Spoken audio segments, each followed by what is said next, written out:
Una madre llega a su casa a la hora del almuerzo, ve a su hija arreglándose para salir, le pregunta a dónde va, su hija le dice que la van a recoger, que va a comer con unos amigos, es lo último que le dice.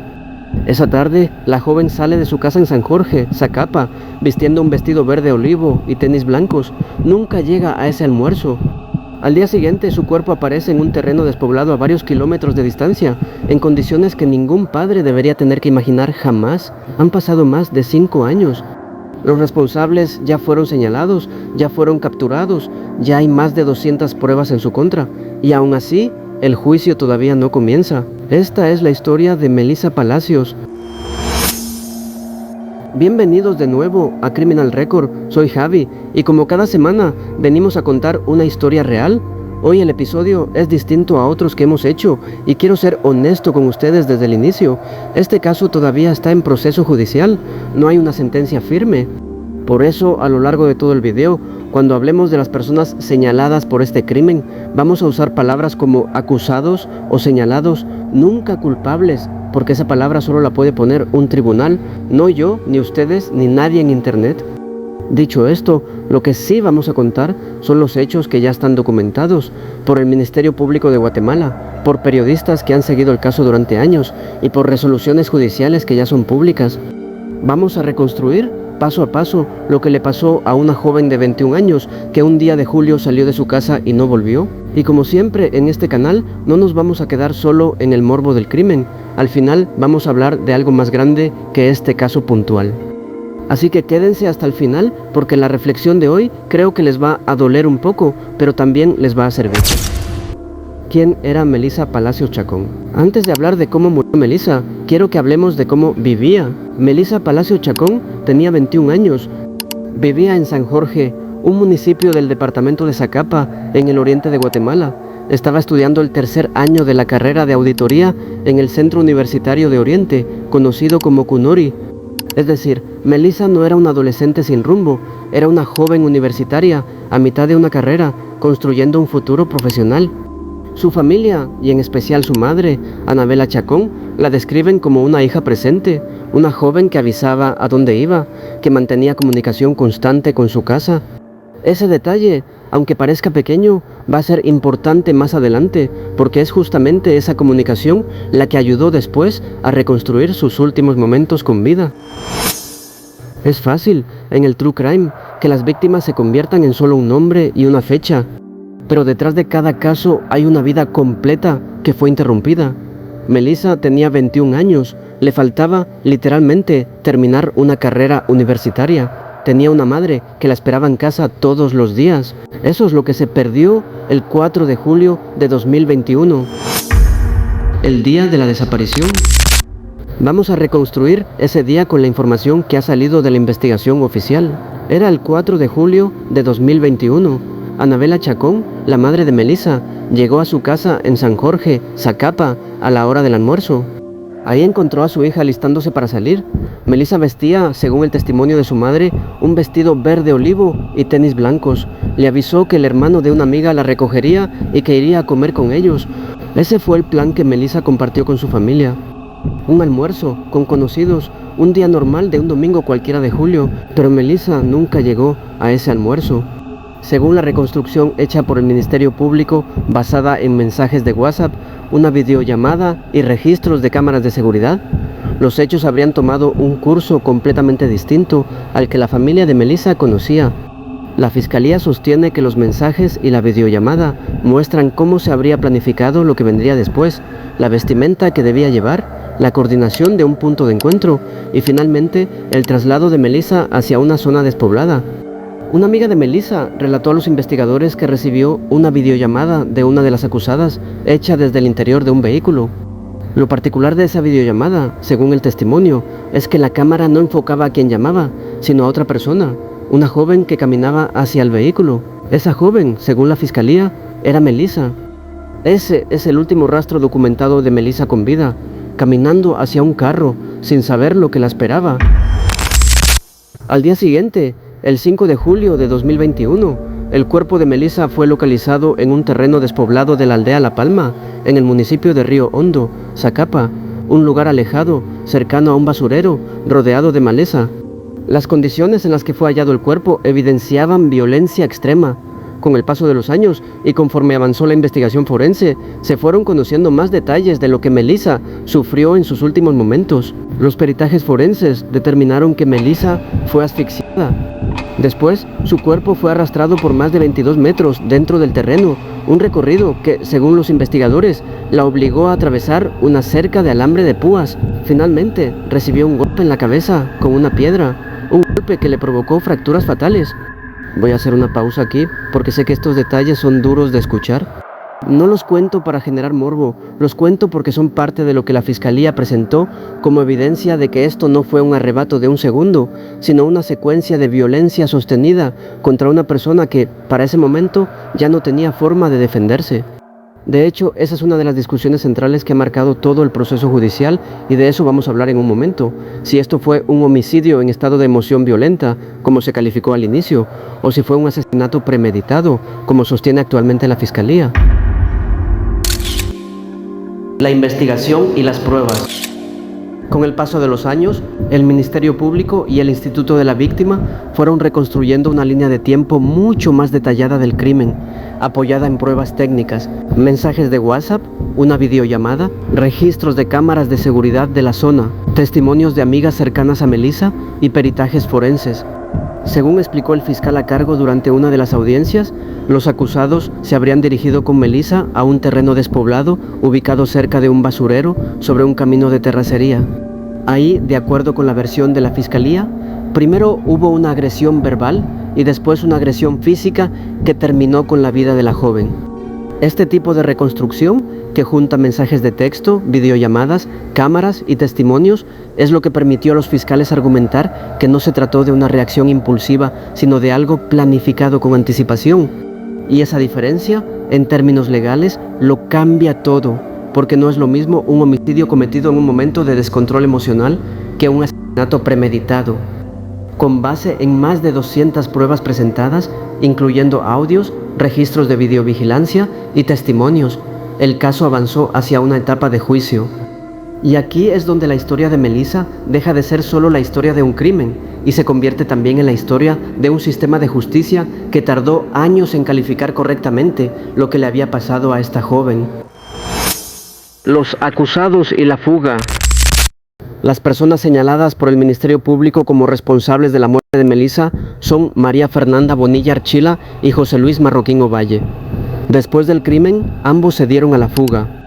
El juzgado de Zacapa emitió una orden de captura en su contra, pero durante un tiempo lograron evadir a las autoridades. No fue sino hasta el 25 de agosto de 2023, más de 2 años después de la muerte de Melissa, que ambos fueron finalmente capturados en la antigua Guatemala, en el departamento de Zacatepeques. Piensen en eso un momento. 2 años. 2 años en los que la familia de Melissa tuvo que vivir sabiendo quiénes eran los señalados, pero sin poder ver un proceso avanzar porque los acusados no estaban ni siquiera detenidos. Una vez capturados, comenzó formalmente el proceso judicial. Y ahí es donde el caso de Melissa se transforma en un ejemplo lamentablemente muy común en Guatemala, de lo lento y lo complicado que puede ser el camino hacia la justicia. El proceso judicial, una batalla de años. Inicialmente, Bonilla y Marroquín fueron procesados por delitos menores, homicidio en estado de emoción violenta, en el caso de Bonilla, y encubrimiento propio, en el caso de Marroquín. Es decir, según la calificación inicial, ni siquiera se les atribuía directamente el asesinato con toda su gravedad. Sin embargo, la jueza del juzgado de mayor riesgo C, Carol Berganza, tras revisar el caso, aceptó una solicitud de la Fiscalía para cambiar la acusación a un delito mucho más grave, asesinato. Con este cambio, además, los acusados perdieron la posibilidad de optar por una aceptación de cargos que les permitiera reducir su condena. Como era de esperarse, la defensa de los acusados no se quedó tranquila con esa decisión. Presentaron recurso tras recurso, amparos, apelaciones, intentos de que la Corte de Constitucionalidad revirtiera la resolución de la jueza Berganza. Uno de esos amparos fue descrito por el propio Ministerio Público como un intento desesperado de frenar el envío a juicio. Pero uno a uno, esos recursos fueron rechazados. La Corte de Constitucionalidad confirmó que Bonilla y Marroquín deben enfrentar juicio por asesinato no por el delito menor que se les había atribuido originalmente. Y aquí llegamos a uno de los datos más duros de todo este caso. Pese a que ya existe una resolución firme para ir a juicio, pese a que ya hay más de 200 pruebas admitidas, el juicio oral y público contra los señalados está programado hasta el 14 de diciembre de 2027.